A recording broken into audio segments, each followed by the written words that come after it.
Johnny Mac with your daily comedy news. Jimmy Fallon pointed out that the state of Florida let 1 million COVID tests expire at a warehouse, but now the FDA has decided to extend the expiration dates. Fallon said when they heard that, every New York hot dog vendor was like, is that really safe to do that?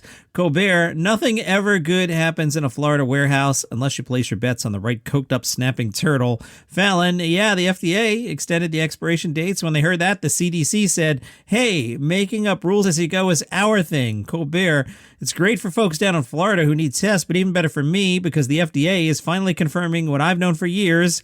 Expiration dates are a myth, a mere suggestion. Fallon, meanwhile, Florida was like, you can put any date on them if you want, but we're still not going to use them. We don't care.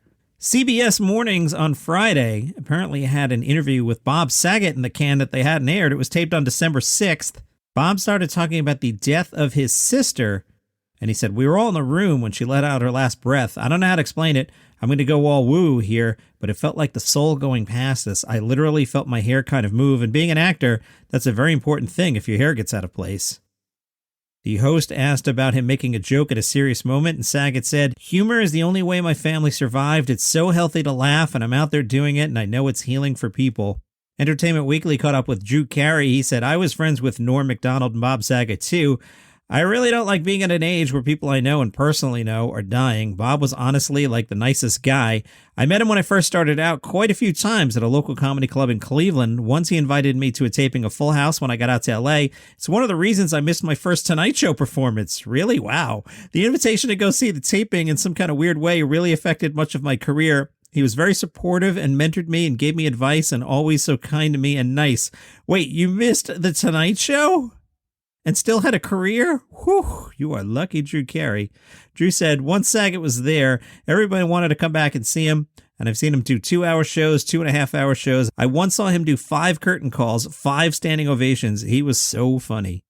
Deadline reports Pete Davidson will star in a horror film. It's called The House. Pete Davidson plays Max, a troubled guy who becomes more so after realizing that the old folks' home where he works has a sinister secret. I don't know, can you picture Pete Davidson looking kind of creepy? Yeah, you can. To quote the description, as he investigates the building and its forbidden 4th floor, he starts to uncover connections to his own past and upbringing as a foster child. That brings us to Gossip Corner. Pete Davidson was at the Knicks game. Oh, he doesn't just go to the Knicks game. Fancy Pants hangs out with Ben Stiller and Jon Stewart in the front row. Excuse me. Actress Sienna Miller and rapper Offset also at the game. Fancy. Apparently, the night before the Knicks game, Pete was out west having dinner with girlfriend Kim Kardashian. So let's find out all about Pete's outfits. When he was at the Knicks game, he wore a blue baseball cap with Uncle Paulie's written across it on the front. He completed the laid-back look with some dark denim jeans and gray sneakers with white laces. Jon Stewart was looking all casual with a padded black coat, charcoal trousers, and a light gray beanie. The Daily Mail adds the night before, out in L.A., Pete and Kim grabbed dinner at John and Vinny's, a pizza place. Kim managed to look stunning with a mask and oversized sweater. She showed off her famed derriere in a pair of tight-fitting leather trousers. The two had 2 large pizzas and a salad. Time out. Do the Brits not understand pizza? There's no way Pete Davidson and Kim Kardashian had 2 large pizzas. In American, a large pizza to me would be a full, round, 8-slice pizza. I doubt Pete and Kim had 16 slices of pizza and a salad and sipped on Diet Coke as they sat opposite one another on a small table, mixing in with an unassuming crowd. Yeah, Pete Davidson and Kim Kardashian are sitting at the pizzeria and nobody has their phones out? Yeah. An onlooker at the restaurant tells the Daily Mail, it was a very casual date without much flirting. No one in the restaurant barely noticed them, and Kim was on her phone at one point. After, they stopped off at a Rite Aid pharmacy to pick up some ice cream, and the Daily Mail tells us that Rite Aid is known for stocking the brand Thrifty Ice Cream. Shaquille O'Neal is bringing back the All-Star Comedy Jam on February 10th. This will happen in Los Angeles. The show will be hosted by DeRay Davis, a really good under-the-radar comedian. Bill Bellamy, Michael Blackson, Earthquake, and Monique are the performers. That is a killer lineup. Those are all really good comedians.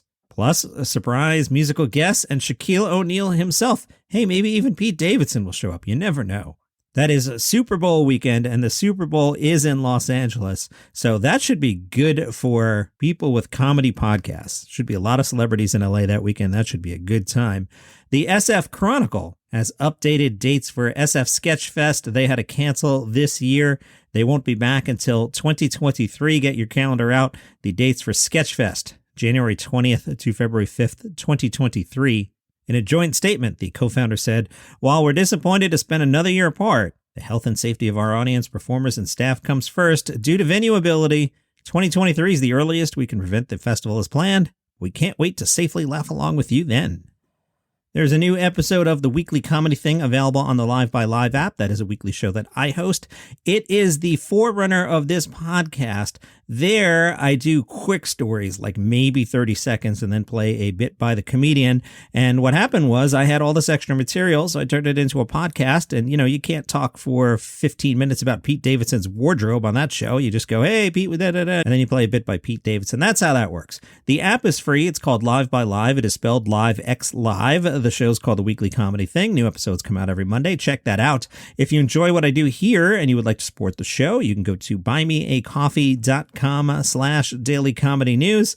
Throw any amount in the tip jar. I suggest $5. I take your $5. I go to the National Donuts chain. I buy a large iced coffee with caramel and milk, except on Wednesdays.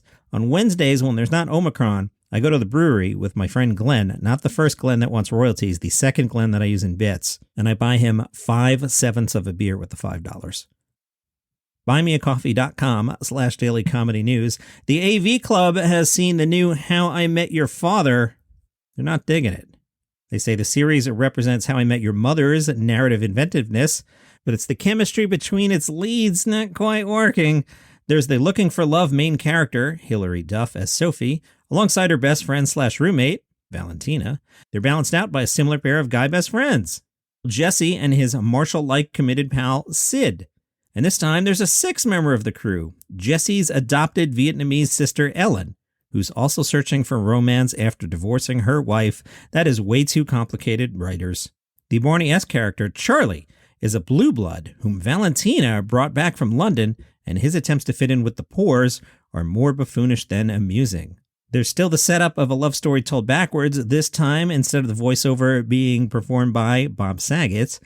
This time it's Kim Kardashian, who plays an older Sophie. She's in her living room in the year 2050, telling her off-screen son about the tale of her parents' courtship. That's out tomorrow on Hulu. I will probably look at it with morbid curiosity, and I know myself, I'm going to hate it. I know how I am. From Paste, Will Arnett has an upcoming Netflix comedy. It's called Muderville. It parodies crime procedurals. The show is scripted except for one crucial role. Every week, Will Arnett will be joined by a notable guest star who has no script and has to improv their way through the episode. That sounds a lot of fun. The guests, listen to this list. I'm excited about this, reading this. Conan O'Brien, Kumail Nanjiani, and it's great that we're on the other side of the Eternals. I'm tired of hearing about how Kumail Nanjiani worked out. Okay, you're fit. I'm impressed. Get back to comedy. Conan O'Brien, Kumail Nanjiani, Annie Murphy, Ken Jeong, Sharon Stone, and Marshawn Lynch. He's a football player. If the concept of the show sounds familiar to you, you may have seen the BBC Three show called Murder in Successville. I have not seen Murder in Successville, but I like this premise, and Conan alone will get me to watch it. Muderville premieres on Netflix on February 3rd. Dispatch.com caught up with Tig Notaro, and we're like, Tig Notaro, you've reached 50. How does that feel? Tig said, oh my God, I never really had an age when I felt it was the big one or big deal. I still always feel kind of 25 in my head. I hear you, Tig Notaro. But I'm okay with being 50. I've hit my stride and feel better than ever. The wisdom and experiences I have at this age feel really good and earned. Tig, you're known for deadpan comedy. Where'd that come from? Tig said, must have evolved at some point, but as long as I can remember, people have told me my comedy was so dry. It sounded like a compliment, so it was thrilling. There's a bit of sneak surprise when you deliver your punchline. Her comedy was mainly observational over the years. I think it just allowed myself to change. I wanted to grow and tell longer stories, more than just a short joke or one-liner. I even do some physical bits and then tell personal stories. I tried over the years to not tell myself, nah, you can't do this. Sometimes when you do that, you get stuck and it's not fun anymore. That's your comedy news for today. Follow this show on Apple Podcasts, Spotify, Google Pods, wherever you get your shows. If you missed Saturday, I did a Chris Elliott episode on my Late Night with David Letterman retrospective series Saturdays in January on this feed. So if you are of a certain age and revere Late Night with David Letterman, check out the Saturday episodes. Otherwise, see you here tomorrow.